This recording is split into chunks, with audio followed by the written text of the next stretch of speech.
في العقارات دايما بقول ان الانسان اهم ما في المكان. بمعنى ايه؟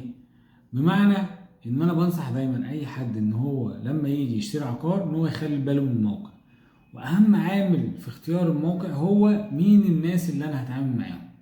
يعني اللي بيهتم في حتة شراء العقار ان هو ياخد العقار الجميل تشطيبه حلو اللي في مكان كويس كفيو وبس.